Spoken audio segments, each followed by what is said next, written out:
Once, in Washington, D.C., something shocking happened. For wearing a silver cross in court, White House Press Secretary Karoline Leavitt was fined $500 by Judge Charles Harrove. He called her a fanatic and declared that faith had no place in the law. But Karoline was not going to give up. She sued Hargrove and demanded $800 million in damages, claiming he was suppressing religious freedom. Millions of people rallied in favor of the cause, which quickly rose to national prominence. Under pressure, Harrove used his authority to take information from the court's servers. Karoline and her team, however, made his black file, 250 instances of the finding of religious symbols, public. As the verdict approached, Harrove escaped to Switzerland, leaving behind a taunting video. Leavitt will never win. He thought he was safe, but he was wrong. Karoline was ready to find him and bring him to justice, using her cross as a guide. The beginning of the expedition was somewhat spectacular. It is no longer confined to courtrooms. It has spread from the White House to Geneva, from social media to public opinion globally. Before you start, remember to leave a comment stating where you are seeing the story and to subscribe so you don't miss the latest stories. That day, White House Press Secretary Karoline Leavitt sat in a dimly lit room, lamplight casting a shadow over her sharp features. In a widely shared video, Judge Charles Hargrove, who escaped to Switzerland after the $800 million case, was shown sarcastically glancing at the camera on her laptop. "Leavitt, you'll never catch me." The statement, which claimed she was influencing others by appearing to be religious, went viral. Karoline's eyes glowed with determination. Justice is universal, even if she knew Harrove was protected by a Geneva legal network. Freelance writer Maya wrote, "I have a lead on Harrove," at that same time. Karoline and Maya were sitting in a darkened D.C. office, studying leaked secret data from a Swiss law firm. "You ready?" Karoline said with a cold smile and a whisper. "Hargrove, your time's up." The records reveal that Harrove's secret accounts, which were filtered through shell firms, provided funding to anti-religion organizations. Karoline rubbed her finger over the numerals and pursed her lips. "He's not just hiding," she said, her voice low and furious. "He's pouring money into crushing faith." Maya agreed and handed a USB across the table. "These accounts are linked to a network in Geneva." His lawyers were irresponsible. Karoline plugged the USB into her laptop, and a video chat brought in data analysis expert Dr. Elena Vasquez. On her computer, charts showed transfers from Harrove's accounts to a house on a lake in Geneva.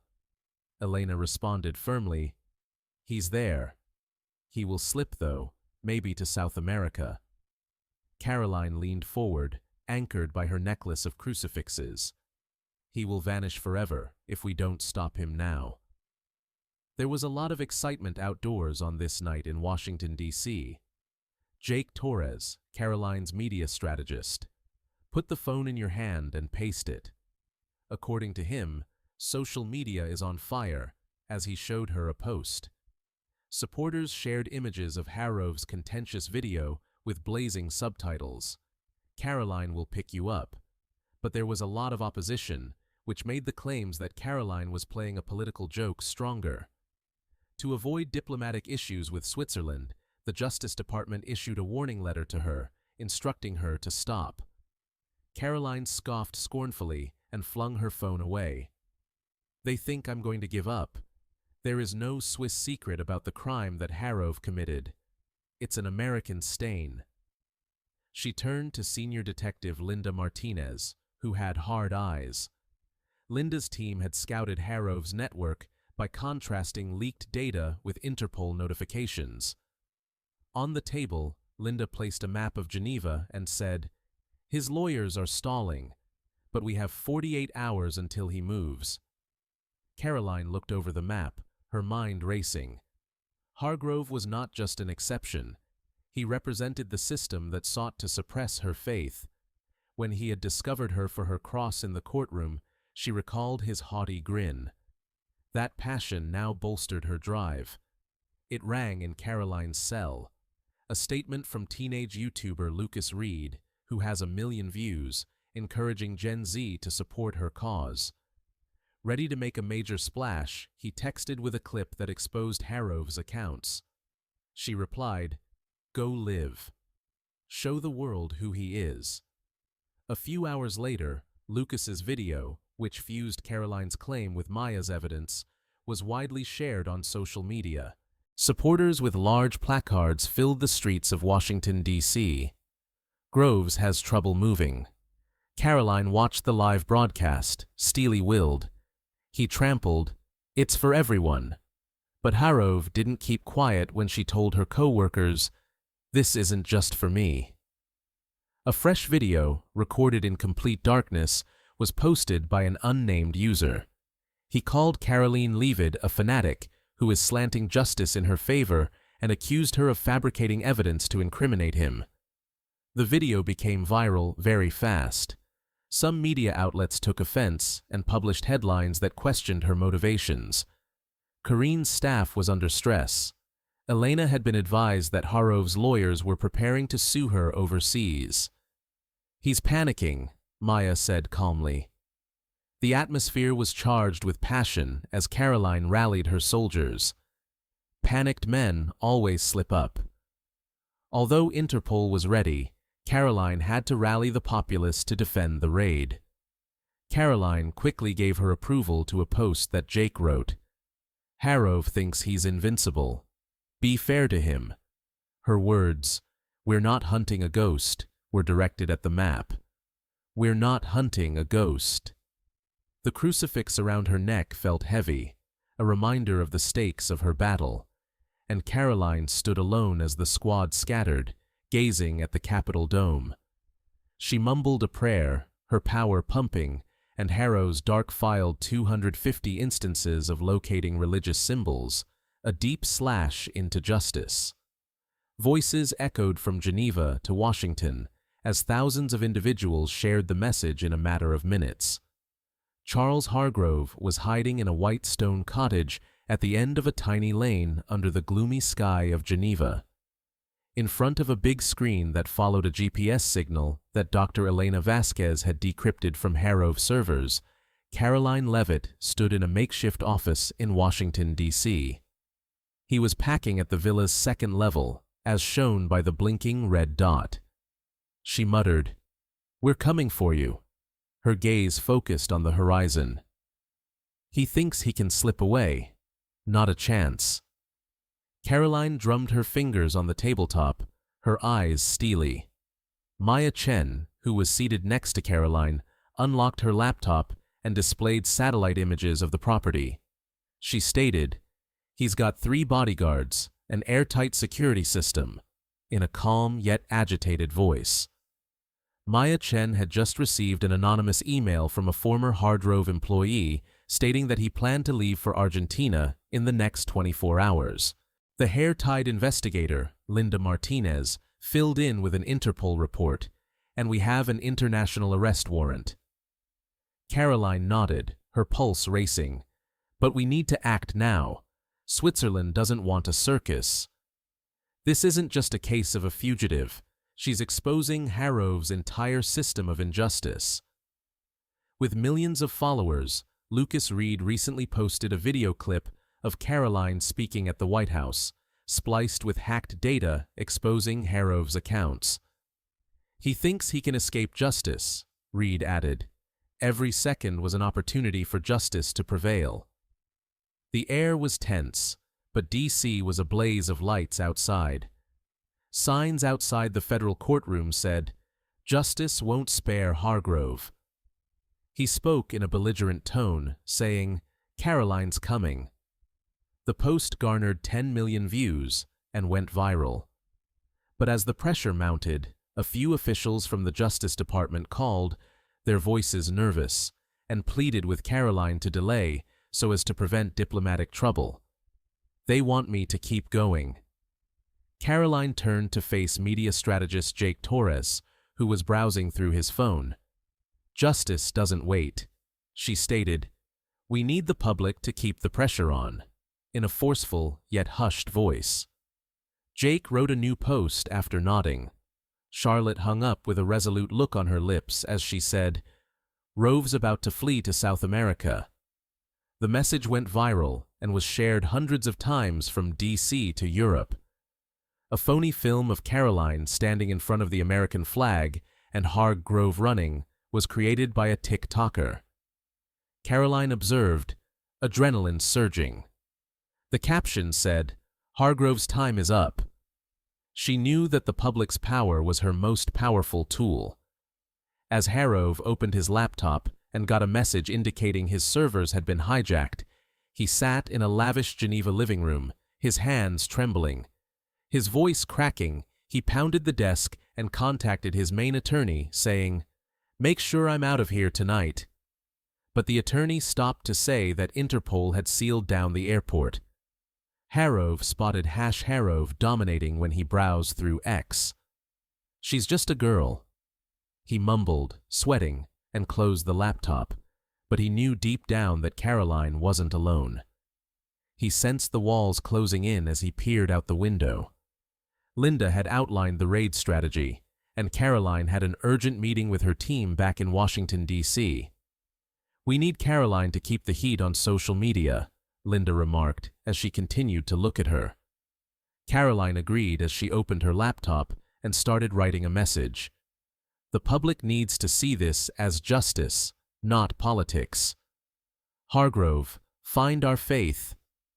When Hargrove was least alert, Interpol would strike at daybreak. His destiny will now be determined by justice. Hargrove was captured. Soon after she hit send, the hashtag went viral thanks to Lucas's videos, and supporters gathered outside the Swiss embassy in Washington, D.C., chanting, "Extradite Hargrove." The footage showed the black-clad Interpol team silently approaching the villa as dawn broke in Geneva, captured on slow-motion cameras, and agents breaking through the door with lights flashing from their guns. Charles Hargrove, who was packing documents into a bag, was shocked by the sound of breaking glass and fled for the balcony, but officers blocked all of his escape routes. "You're under arrest," an agent said, cuffing Hargrove, who resisted and screamed, "Leavitt's behind this." His cries went unheard, but she will pay. Karoline's heart was pounding as she watched Interpol's live stream in Washington, D.C., while Jake cheered, "We got him." Maya grinned, but said soberly, "Now comes the hard part, the trial." Karoline touched her cross, drawing strength from millions of supporters, and opened her phone to see the video of Hargrove and cuffs going viral with comments. She saw Hargrove being led to a car, his eyes flashing with fear. "Karoline's a legend." Lucas called and said, "Want me to top this video?" "Do it," she instructed. The video, which has 15 million views, went viral when demonstrators outside the D.C. courtroom hoisted placards that said, "Show the world justice has begun. Justice is brought by Karoline." Karoline stood facing the window, gazing at D.C.'s glittering lights. Despite Hargrove's capture, she knew that the real battle would take place in federal court since he was reluctant to confess. As Karoline Leavitt walked into a temporary office where stacks of paperwork rose like spires, the tension outside the federal courtroom was evident despite the brilliant sunshine. She said to herself, "You'll face the truth, Hargrove." Charles Hargrove, recently extradited from Switzerland, was to stand trial for obstructing justice and suppressing religious freedom. Karoline, the key witness, felt the weight of responsibility as she looked at a copy of Hargrove's black file, 250 cases of finding religious symbols, and muttered, "He can't deny his crimes." Linda Martinez, the investigator, with a razor-sharp gaze, spread out a series of newly uncovered emails between Hargrove and Judge Ellen Carver, who had conspired to smear Karoline. "We've got plenty of ammunition," Linda said, pointing to a line. "We have to be quiet." Freelance writer Maya Chen said that a recording showed a former Hardgrove employee's attempt to erase data before his detention. Every bit of proof was a dagger, but Karoline was confident Hardgrove would retaliate strongly. The teenage YouTuber Lucas Reed had just posted a new video that reproduced Hardgrove's handcuffing in Geneva, and Karoline's lecture was interrupted by the sound of the fire outside Washington, D.C. Justice never ends. However, Hardgrove was not alone. Several left-leaning media outlets ran hit pieces labeling her a religious agitator, and some of Hardgrove's lawyers claimed she made up the case for personal vengeance, casting doubt on public opinion. Supporters gathered outside the courthouse holding signs that read, "Karoline represents justice." The video had 20 million views after becoming viral. But as Karoline stood at the window, watching the mob below, she remembered her mother's comments from a talk in New Hampshire. "You're not fighting alone." The strain was immense. In a chilly official tone, the Justice Department sent a statement requesting that she moderate her comments to avoid harming the Trump administration's reputation. "They want me silent. Justice needs a voice, not silence." Karoline shoved her phone into her pocket and frowned. "They want me silent." Karoline brought her media strategist, Jake Torres, into the room and said, "We need to keep the public with us." Jake agreed, opened his laptop, and wrote a post. "Harrow is being tried for suppressing his beliefs." She approved the post, which went viral and was shared thousands of times from Washington, D.C. to distant states.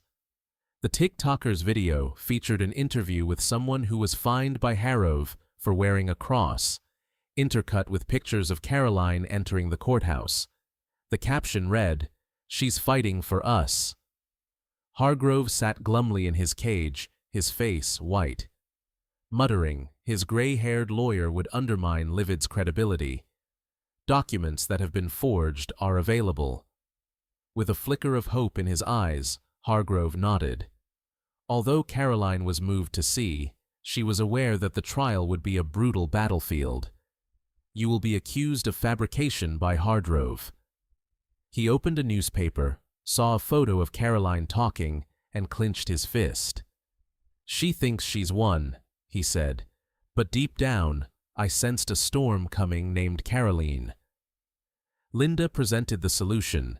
Karoline met with her team, and the air was taut as a bowering. Karoline's mind was racing as she listened because she intended to expose Hardgrove in front of the world, not just win. Maya proposed utilizing the tape to show that Hardgrove altered servers, while Elena proposed using money transaction charts to reveal his anti-religion network. We began with the emails and black file. "He'll face every crime," she remarked in a razor-sharp voice. She spent the evening reviewing documents while her face was shaded by the desk lamp. Anna emailed. Karoline felt her strength grow and smiled. "You are the light of justice.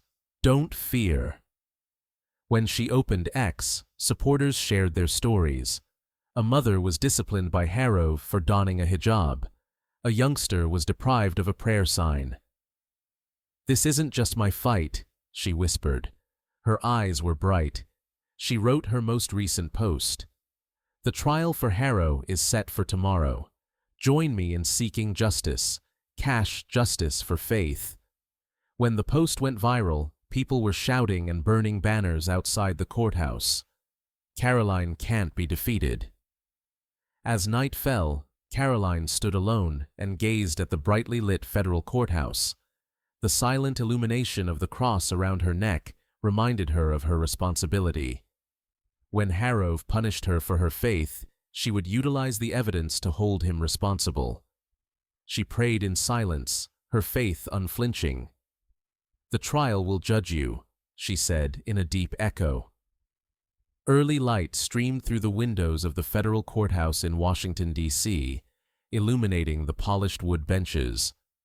The air in the packed courtroom was filled with anticipatory glances and murmurs. Karoline Leavitt took over, wearing a well-tailored blue suit and a silver cross around her neck. She was the primary witness in Charles Harrove's trial, when he was accused of delaying justice and suppressing religious freedom. As he confronted reality today, Karoline was the one holding the torch to light the way. She took a deep breath, feeling the weight of the black file in her briefcase. The 250 cases in which religious symbols were found were all justice wounds.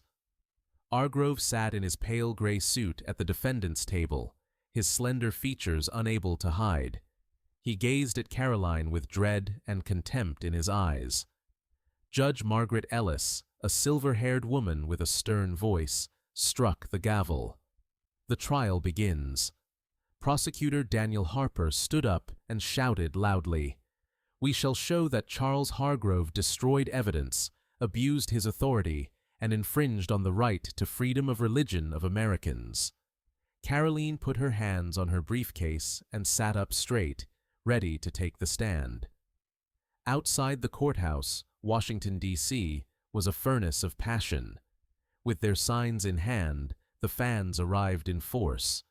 Karoline brings justice. Teenage YouTuber Lucas Reed captured the event in a live stream, moving his camera over the crowd, and it received 25 million views on social media. But the opposition continued. Several left-leaning media outlets ran pieces calling Karoline a political zealot. Hargrove's lawyer, Victor Crane, capitalized on the narrative by launching it with a polished opening. Karoline Leavitt fabricated this case to get personal retribution, manipulating justice for her own gain. She listened with her lips pursed, but her eyes never left the screen. It was Karoline's turn. When she took the witness stand, her crucifix shone in the limelight. Harper asked, "Miss Leavitt, tell us about the day Hargrove disciplined you for wearing your cross." Karoline spoke in a quiet, clear voice.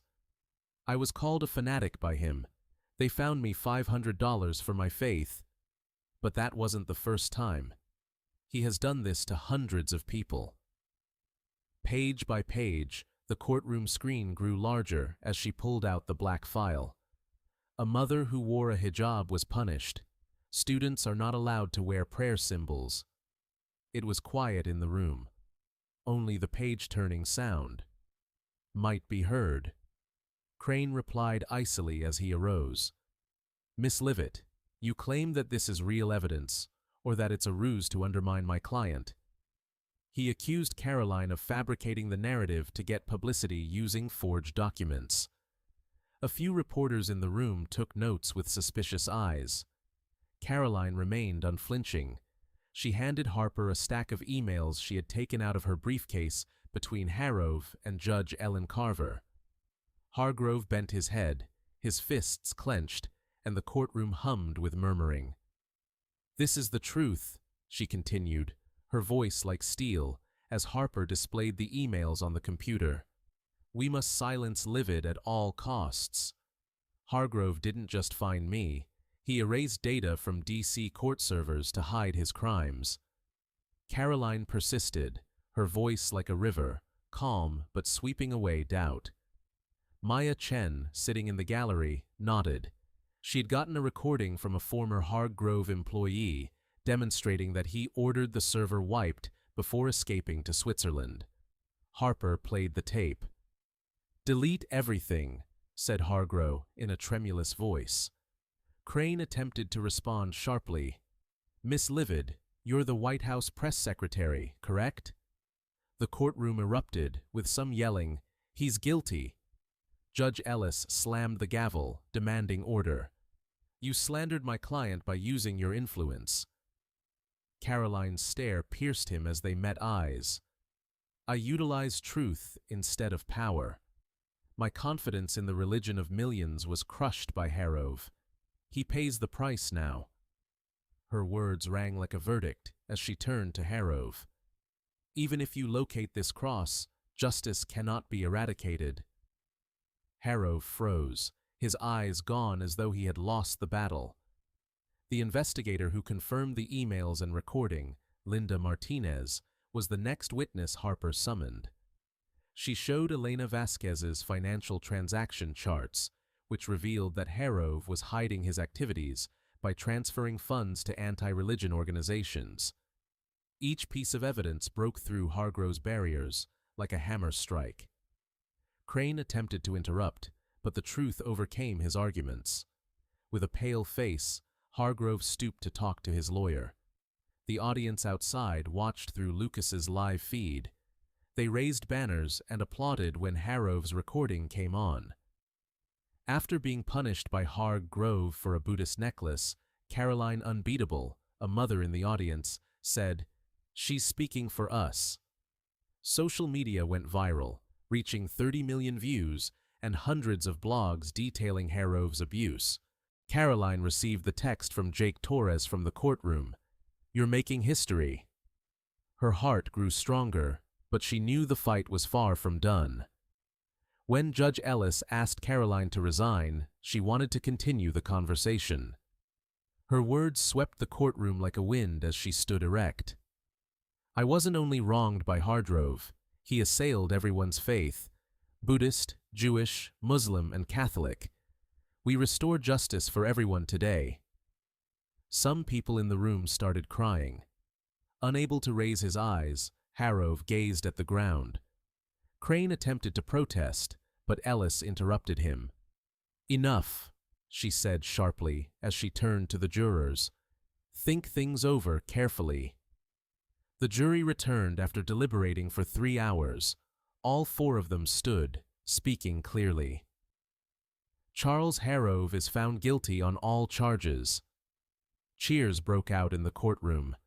Karoline caressed her crucifix with tight lips and moist eyes. Ellis struck her gavel and declared that the defendant would get final punishment the next week, as Harrove sagged in his chair, his hands covering his face and muttering, "She won." The mob outside gathered behind Karoline as she went out, waving flags. As Lucas live-streamed, he said, "Karoline wins. Justice has triumphed." Karoline Leavitt stood on the stairs, her silver cross glittering in the last of the sunshine, her eyes bright yet thoughtful. She wasn't the only one who won in court. It was the property of those whose faith Harrove had destroyed. She sensed a fresh air in her heart, yet she was aware that the storm was still ongoing. Even though justice had prevailed, its legacy required her to continue fighting. Handcuffed, Hargrove was escorted to a holding cell in a chilly hallway within the courthouse. He looked down with a heavy gait, as though his misdeeds were pressing down on him. He was given a newspaper with a strong headline by a guard. "The fleeing judge is defeated by Karoline Leavitt." Voice hoarse, "She's just a kid." He mumbled, but when he was heard, his words vanished into thin air. He was aware that Karoline had transformed him into a defeated wretch in that courtroom. There was an event outside D.C. Banners were raised by supporters. "Justice is Karoline." The young YouTuber Lucas Reed recorded a live broadcast. "Harrow's voice electric is finished. Karoline created history." Over the throng, the camera panned. Social media photos of young people waving phones and mothers carrying children have received 35 million views. With sad eyes, an old man who had earlier been punished by Harrove for wearing a crucifix grabbed Karoline's hand. "You restored my trust." She touched his shoulder and grinned, warm yet always on guard. It wasn't an easy triumph. Despite their weakness, some left-leaning media outlets continued to run pieces accusing Karoline of inciting religious conflict during the trial. Speaking out, several opposition lawmakers referred to her as a Trump aide. Karoline nodded in a composed yet determined tone as Jake Torres scowled as he read through the papers in the office. "They won't quit." She opened her laptop to read an email from Maya Chen and said, "They want to smear me? Let them try. The truth speaks louder." She was the target of a lawsuit from an anti-religious group that claimed she had misused her position of authority in the Hargrove case. Linda Martinez came in with a fresh report. "Next week, Harrove will receive a formal sentence," she stated in a strong manner. Carver's group, however, is advocating for a reduced sentence. Karoline scowled, remembering how Hargrove and Ellen Carver had plotted to disparage her in their emails. As she flipped through papers, she muttered, "They won't stop." "But we won't either," Linda said. "You ought to speak up. Before they do anything else, rally the public." Sensing a bigger goal than simply beating Harrove, Karoline agreed to defend religious freedom for everyone. She was ready to give a speech in the courts in Washington, D.C. Once a battleground, now a representation of fairness. Lucas suggested combining trial footage with the testimonies of Harrove's victims to create a live video. Gen Z must see.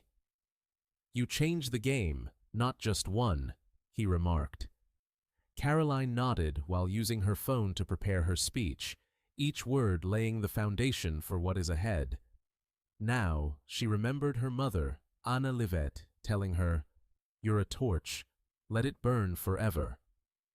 Karoline sat by herself in her office the night before the speech, her face illuminated by the desk lamp. She saw individuals sharing experiences on her phone, including a man who was sacked for wearing a Jewish jewelry and a daughter who was prohibited from praying at school by Hargrove. "Eyes similar," she wrote. "Harrove is guilty, but justice doesn't stop." "That's why I fight," she mumbled. "Let's work together to safeguard religion. Justice for religion." As the post went viral, thousands of comments were left by the public. "What a hero you are, Karoline." Karoline was in front of the D.C. courtroom on speech day, and a TikToker posted a video that spliced her comments with applauding crowds and captioned it, "She's the future." The microphone in her hand shook a little. The audience grew hushed as they awaited what she had to say. Harrove's goal was to destroy our faith. Her voice sounded like breaking waves as he started, strong but genuine. He discovered symbols, hijabs, and crosses. But we demonstrated tonight that justice is more powerful. Banners were raised as the audience screamed. "Karoline continues to fight," she said. "It wasn't simply me who won this trial. For everyone who has been persecuted because of their religion." The live broadcast was recorded by Lucas. The video is trending and getting viral. With a softer tone, the Justice Department sent an email inside. "Well done, but use caution. The lawsuit is from the anti-religion organization." Karoline's lips curled into a rebellious smirk as she read it. Karoline turned to face the audience and noticed a girl with a sign in her hand. "They're suing me. I'm ready for court again." Maya, who was seated close by, chuckled. "You're their nightmare." Her heart clenched as she said, "Karoline, thank you for my cross." She thought of a letter from a girl like her who had been penalized by Hargrove. "We're not done," she said, Maya, in a quiet but forceful voice. Karoline went back to the office and met with Linda and Jake to talk about other litigation pertaining to religious freedom that were sparked by the Harrove ruling. "You're the standard bearer," Linda remarked, handing her a list of victims in need of legal assistance. One nodded, feeling a new mission, she said, as she opened X and saw a video clip of her speech from Lucas, with Hargrove's victims crying as they embraced. Karoline didn't just win, she made a difference. The federal courthouse victory echoed through the quiet of Washington, D.C., Lucas said under the silvery moonlight. Karoline Leavitt stood in front of a mirror in her tiny apartment, her silver cross gleaming like a guiding lamp. Charles Hargrove's guilty verdict wasn't just a legal victory. It sparked a movement to protect religious freedom that spread from Washington to every corner of America. "This bill doesn't just protect crosses," Karoline said, her voice like a stream, gentle but resolute, as she presented a draft bill to protect religious freedom inspired by Harrov's black file to lawmakers in a Capitol Hill meeting room. Karoline, who is now known on social media as the Lion of Justice, felt a new mission to make justice a flame that never goes out. A conservative senator stood and clapped, saying, "Miss Leavitt, you've done what no one dared." Following 3 months of debate, Congress passed the bill, and states like Texas, Florida, and Ohio quickly adopted their own versions. Karoline watched the news with quiet pride in her heart. It protects hijabs, Jewish emblems, Buddhist necklaces, and every other symbol of faith. However, the movement didn't end in America. It spread to Europe and Asia on social media, where people who were persecuted for their faith shared their stories. For example, a French girl shared a video of herself being prohibited from wearing a cross at school with the caption, "Karoline inspires me." Lucas Reed made a montage called Karoline's DC. The courthouse speech featured people holding signs for global justice from London to Tokyo, and DC remained restless. An anti-religion group supported by Harrov's former allies launched a new campaign, calling Karoline an extremist conservative and accusing her of pushing discriminatory laws through the bill, which only received a few 100,000 views compared to the tens of millions for #Justice for Faith. The media strategist, Jake Torres, brought his laptop and pointed at the screen, saying, "They're trying to flip public opinion." Karoline shook her head and smiled slightly, saying, "They can write whatever they want. The public has seen the truth."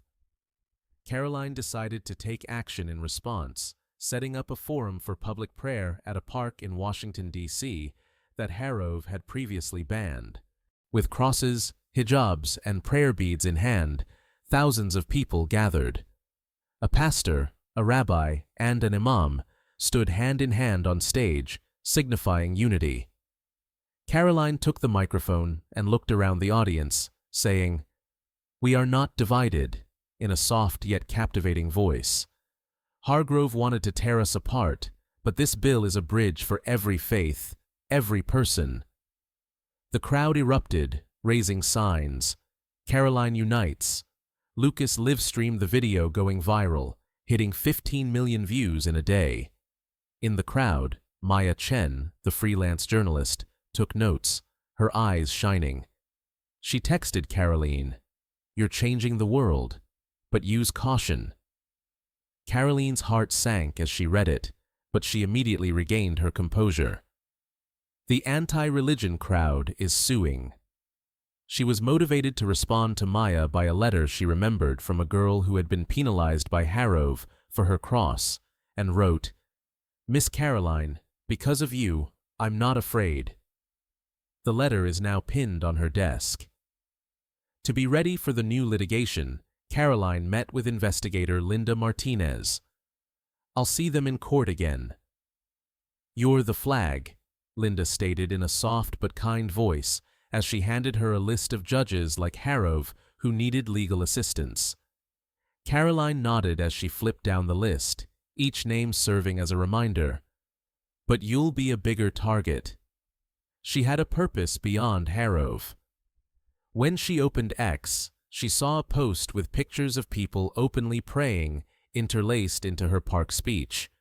According to the caption, "Karoline is the light," the people referred to her as the protector of faith after the post received 2 million likes. Karoline sat at her window that night and looked at the sparkling lights of D.C. Anna Leavitt, her mother, sent her an email, which she opened. "You've accomplished a lot, but remember to take a break." Karoline touched her crucifix and grinned. She considered how the law was transforming lives and how Harrov was now a shadow in prison. With her eyes on the horizon, she muttered, "This isn't the end." She wrote one last post. "The bill is a beginning. We defend faith together." People shared anecdotes. A Sikh kept his turban, and a Catholic girl confidently wore her crucifix as the post went viral. As though in remembrance of Karoline Leavitt's voyage, the stars in the D.C. sky twinkled.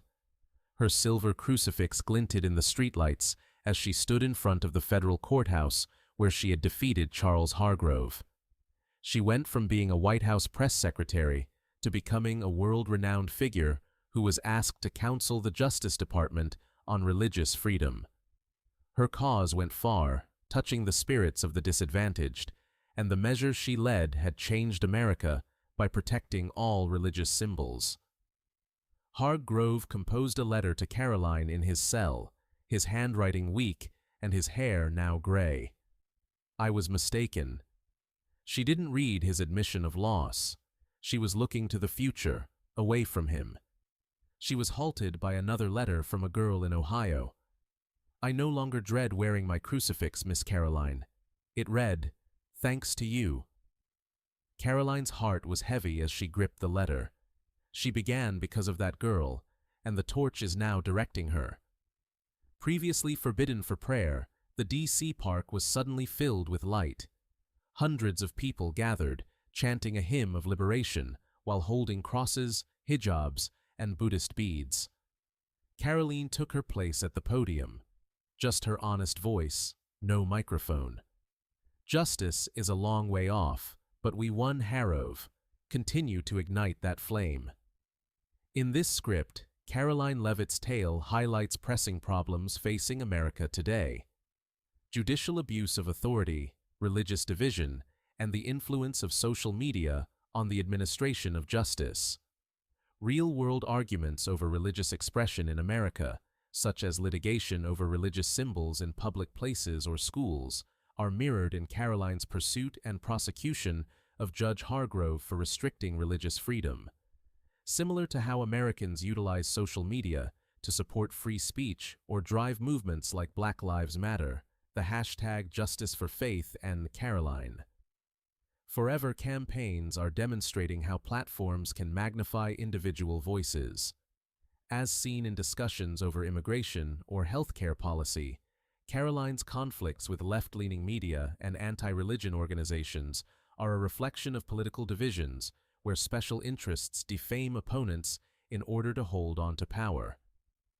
Given that 71% of Americans value religion, Karoline's measure on religious freedom that protects crosses, hijabs, and Buddhist beads is a call for intercultural harmony, lessons that can be put into practice. Like Karoline with her cross, stand firmly for your particular beliefs, but fight with unity and truth rather than divisiveness. When confronted with injustice in real life, such as discrimination at work, record the evidence.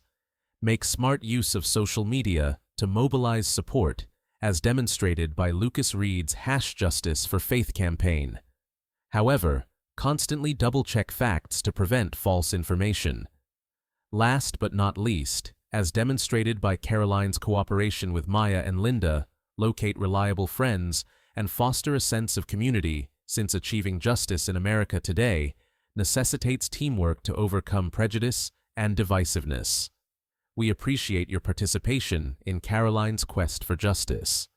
For the following video, in which we continue our quest for truth with Karoline forever, please subscribe and leave a comment.